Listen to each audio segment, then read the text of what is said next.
Hello, NASCAR fans! If you've been keeping up with the latest track drama, you won't want to miss today's video. We've got some hot takes on the recent pit road incident involving two Hendrick Motorsports stars, Chase Elliott and Kyle Larson, at Kansas Speedway. You won't believe the controversy surrounding this crash and what some experts have to say about Chase's actions. So stay tuned to NASCAR Zone for some intriguing revelations. But before we dive into that, do subscribe to our channel and hit the like button.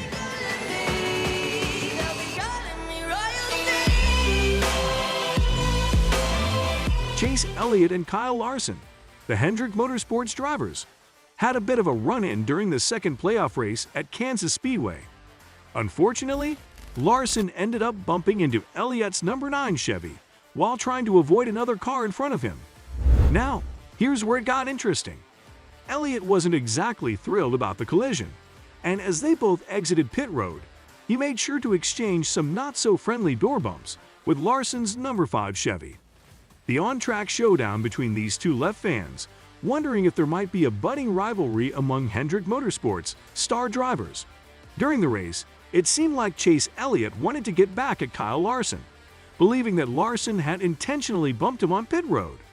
After the race, Larson was asked about what had gone down between them, and he offered his perspective on why he had made contact with the 2021 Cup Series champion. Yeah, I mean, that's the first time I've seen it right there. We were just, from my vantage point, I knew we were 3 wide leaving, and, I knew, well, I didn't know, but at the time, the 6 is pitted in front of us, and I just, I'm trying to leave as much space as I can. He's coming out into the lane quickly because the 6 wants to slow us down, and I tried to leave as much space as I could. Obviously, I made contact with him, but I felt like if I didn't, I was going to clobber the 6, right in the right front, and I thought the safest bet for all of us was for me to, squeeze out a little bit. So I understand why he's mad, or was mad in the moment. I hope when he sees a replay, he understands that I didn't have any space, or not much, just inches. So yeah, just a bummer, but I'm glad that neither of us got tore up there and we could, get a good finish. However, had Elliott been more aware of the situation, he might have realized that Larson's actions weren't deliberate. Unfortunately, in the heat of the moment, Elliott reacted instinctively. Elliott later mentioned that he wasn't intentionally trying to send a message with his actions. However, on NASCAR Sirius XM radio, Fox's Danielle Trotta didn't mince words when she criticized Elliott for his behavior. Trotta called it unacceptable, especially since Elliott and Larson are both competing in the playoffs together. Totally unacceptable, Chase Elliott. And no one's going to convince me of this otherwise. Chase Elliott does not like Kyle Larson. And I think this goes all the way back to last year and the incident at Watkins Glen. And I don't think Chase has been right since with his teammate. How do you not cut your teammate any slack when he's in a driver championship race? Larry, what if he would have cut Larson's tire? What if a tire goes down? And Kyle Larson, on the ensuing restart, has major damage, gets up into the wall, wrecks, spins out, causes a huge crash. Who knows what? Like, what is going on inside the mind of Chase Elliott? This kid mentally is not right. And I'm not saying he turned somebody dead right into the wall like he did Denny at the Coke 600, but showing your displeasure to a teammate coming off pit road, heading into an overtime finish where every position matters is truly unacceptable. And he should know better. Despite the heated moment on the track, both drivers managed to finish the race. Larson secured 4th place, while Elliott ended up in 6th. After the race, the Hendrick Motorsports duo had a chat to discuss the pit road collision. During a recent podcast called Actions Detrimental, Denny Hamlin took a deep dive into the twists and turns of Kyle Larson's journey at the Hollywood Casino 400, shedding light on a major setback Larson faced during Stage 2. In contrast, Hamlin had high praise for Chase Elliott, highlighting a unique quality that set him apart during their time at Kansas Speedway. At a crucial moment in the Hollywood Casino 400, Chase Elliott and Kyle Larson engaged in an intense battle for the lead, ultimately securing top 6 finishes at Kansas Speedway. Chase Elliott, starting from the 4th position, put on a strong performance, taking the lead during Stage 2.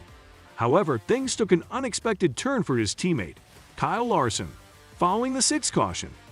Although Larson initially led the pack after a restart, a significant issue at Turn 2 caused him to lose speed and drop several positions. By lap 148, Larson found himself in 20th place, and it wasn't until the final stage that he managed to regain those lost positions. Denny Hamlin, during the podcast, shed light on and critiqued the decision of the number 5 crew chief to keep Larson out on the track. I would have loved to seen us kind of race up front, straight up. We kind of got off sequence with those guys when Cliff made the decision to keep him out that one restart.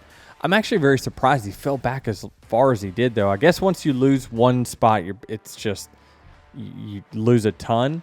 But man, Chase Elliott was able to make that strategy work, and he stayed out and got the lead and held it really to the last couple laps before the stage. And Larson dropped like a rock. So Kyle was very good up front. I saw him making a pretty good charge at the end as well.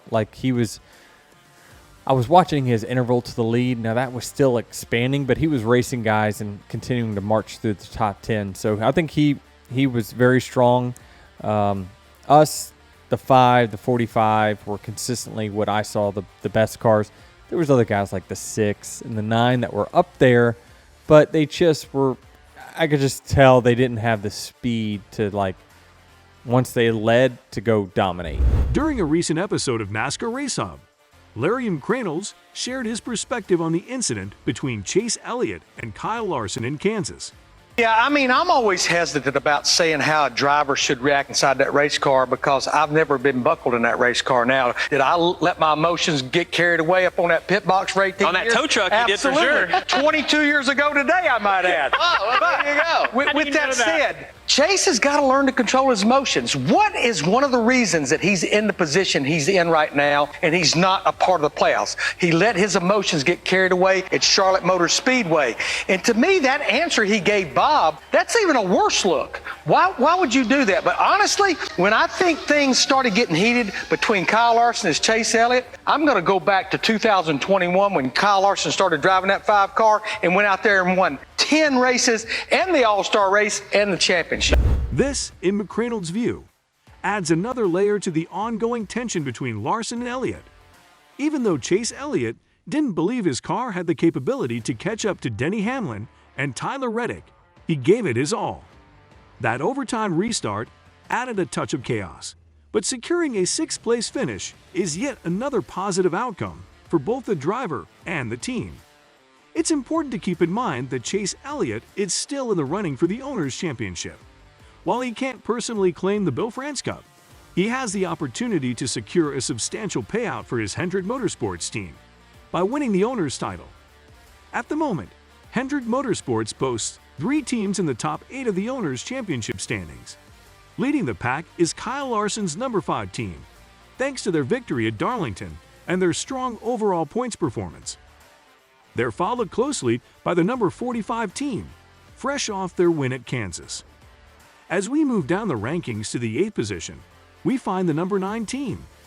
They're just 42 points behind the leaders and appear to have a good chance of advancing to the round of 8 based on their current standing.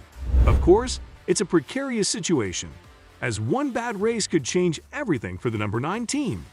Nevertheless, aside from the fuel controversy at Watkins Glen, Elliott has been consistently impressive over the past 5 weeks. He secured 2nd place at Indy, 4th place at Daytona, and 8th place at Darlington. Week after week, he proves himself as a top 10, if not a top 5, driver. Chase Elliott is determined to make the most of his current situation. While it may not culminate in a Bill France Cup or even an Owners' Championship, building momentum as the season progresses is crucial as they prepare for the off-season, which is just around the corner. That's all for today. Hope you enjoyed it. And don't forget to subscribe to our channel to see more of our videos on NASCAR updates. Look forward to seeing you in the next video.